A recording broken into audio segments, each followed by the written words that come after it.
North Carolina is over. I'm done. So I am going back to New York now. Hi guys, Naomi Maria here, your free bird. I've been in North Carolina for 3 months now, and it's time. I gotta go. I gotta get back to New York. It's finally not cold up there, although I heard they still had frost this week, so I don't know. But yeah, I'm going back to New York. Bird and I are ready to go. As you can see, she's running now. I don't know if you can hear it, but yeah, my 1984 Chevy Tioga Arrow. We are traveling from North Carolina to New York over the next couple days. I have a couple stops to make. I've had some problems with leaking, probably a little transmission fluid. I know the power steering is leaking as well. It is very small drips, so I'm just gonna check it every time I stop, and I have fluids to top it off if I need be, so I think we're gonna be okay, hopefully. I have to get to New York, so the bird's gotta make it. This little bird's gotta make it. This free bird here has gotta get home. It's the old man's birthday next weekend. I'd like to get there and go see him and start my full-time life in this RV. I'm gonna go camping for a week, and then she'll be in her new home for the summer. So follow along, headed north. Nice thing about driving your home is that you can just pull over and stop whenever you feel yucky. So yeah, I'm about 2 hours into my trip. I have about an hour and a half left. She's running really good, I think. Like, she sounds like she's running pretty good.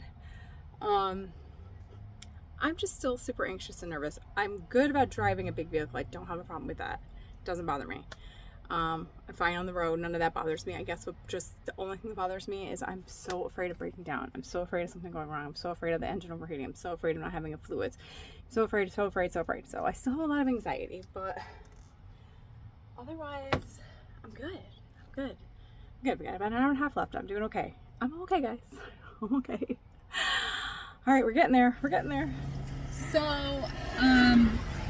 I'm only about a half an hour away from my destination, and I don't know if I can't see. Never mind. Forget it. I'm climbing a mountain, folks. Like a mountain, like a really steep one, and it's really long. And Birdie went down to like really slow, which is fine. That happens, I guess. I know. And I turned the hazards on and went down to second gear, and literally the temperature gauge went. I could see the temperature gauge moving. So at least I know the temperature gauge works. That's good. And I think we're getting to the end of the mountain. I hope that's it. But for now, I pulled over because the temperature gauge just went like spiked, and then I had a panic attack. So I am pulled over alongside the road right now, and I'm just waiting, and hopefully it goes down a little bit, and then I'm going to attempt to finish. I'm only half an hour away from my destination. Birdie's been doing so good, so I gotta go. And you know, there's 2 lanes here, guys. There's 2 lanes, right? I got my hazards on. I pulled over. Idiot doesn't want to pull over to the fast lane. I'm literally in the road. I'm in the road. Like, I'm on the white line. Like, move over. I don't understand why people feel the need to just fly right by me in the lane that I'm kind of sitting in right now.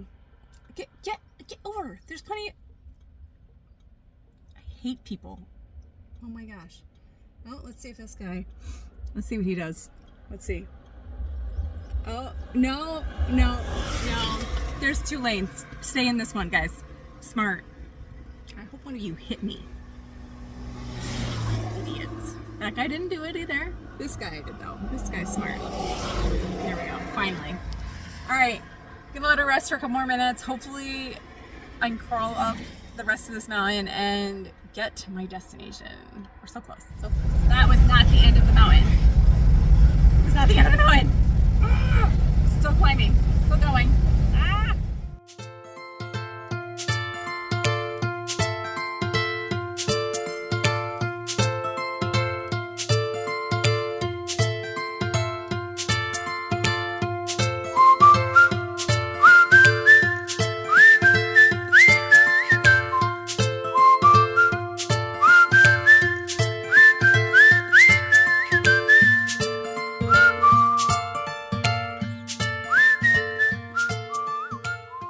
as you can see, I made it safe and sound to this amazing vineyard. It's so lovely. It's Marceline Vineyards in Virginia, and made it up the crazy freaking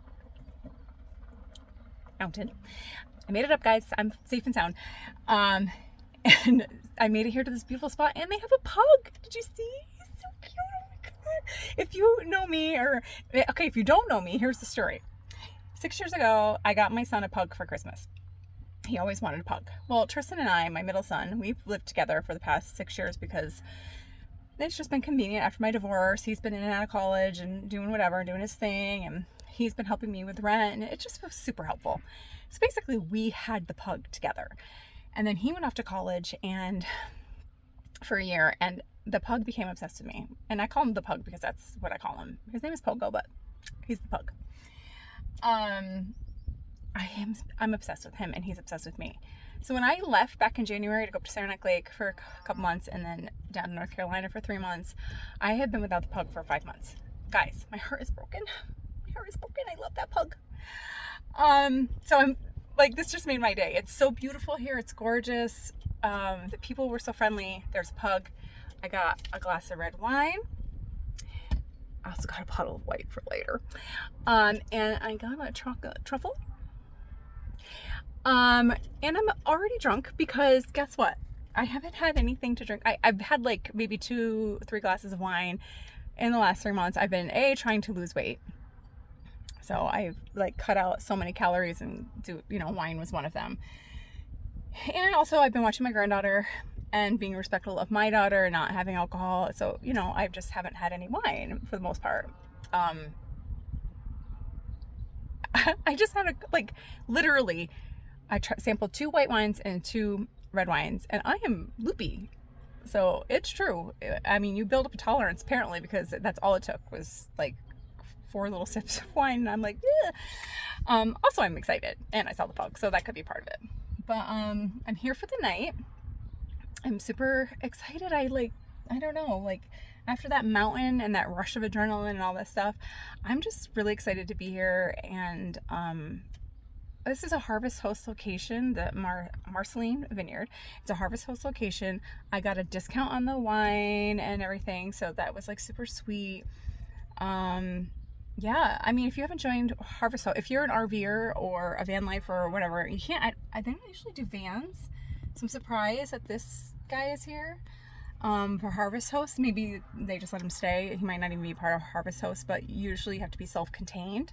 So you have to have, they want like RVs. They want you to have bathrooms and your own kitchen and all that good stuff. So if you want to join Harvest Host, it's like, I think it's like $100 a year, but there's like times throughout the year where they give discounts. I got mine for like $79.99. It was like a holiday discount or whatever. So, yeah, so join Harvest Host because that's the way to go. So this is a Harvest Host location, and yeah, I got a discount on my little wine. I'm going to eat my chocolate and have some dinner. Chocolate first with my red wine, and then I'm gonna have some dinner, and I probably won't be able to get to the white wine tonight because I think the one glass will do me in. And just enjoy this beautiful, beautiful, beautiful scenery. I think it's gonna rain, but that's okay. It's okay. I'm in my Birdie. I'm safe, I'm sound, I'm happy. All is well with the world. Couldn't get better than this. So I'm off tomorrow to Pennsylvania, and just creeping my way up to New York, guys. All right, have a great night. I'm so glad I made it, and I'm safe and sound. All right, bye, guys.